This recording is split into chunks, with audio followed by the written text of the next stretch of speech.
ছাগলের এক হাট আসসালামু আলাইকুম। এটা হচ্ছে সৌদি আরবের একটি ছাগলের হাট। এখানে শুধু ছাগল বিক্রি হয়। দেখেন, এখানে কোনো গরু পাবেন না।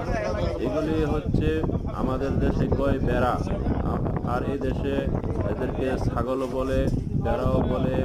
তারপর কোরবানির আপনার ছাগল এই একটার দাম স্যার 1500 মানে এখানে সব সব ছাগলের হাজার বাজার হাজার দোকান, দেখতেই পাচ্ছেন।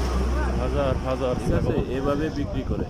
এখানে বনকে বন সবাই দোকান, এই বনকে যে বন যারা ছাগল, বিক্রি করে সবার তারা হাত হচ্ছে নাই। সুদানি, এনে বাঙালি আছে কাজ মাশাআল্লাহ। করে, ইন্ডিয়ান লোক কাজ করে, পাকিস্তানি কাজ করে। তবে সবচেয়ে বেশি সুদানিরা থাকে, সুদানিরাই সালাম এইগুলি আলাইকুম। পালন করে বেশিরভাগ। এদের খাবার দাবার বিক্রি, হ্যাঁ, এগুলি সব মাশাআল্লাহ। কিছু সুদানিরাই করে। যাই হোক, এখানে আমিও আসছিলাম। এখান এদিকে থেকে বেচবো আর কি, বেচার লাগে আরো দোকান। 60টি ছাগল আমি এদিকে কিনেছি আছে কুরবানির ডাইনি জন্য, বামে, আমার মালিকের জন্য। সব দিকে আছে।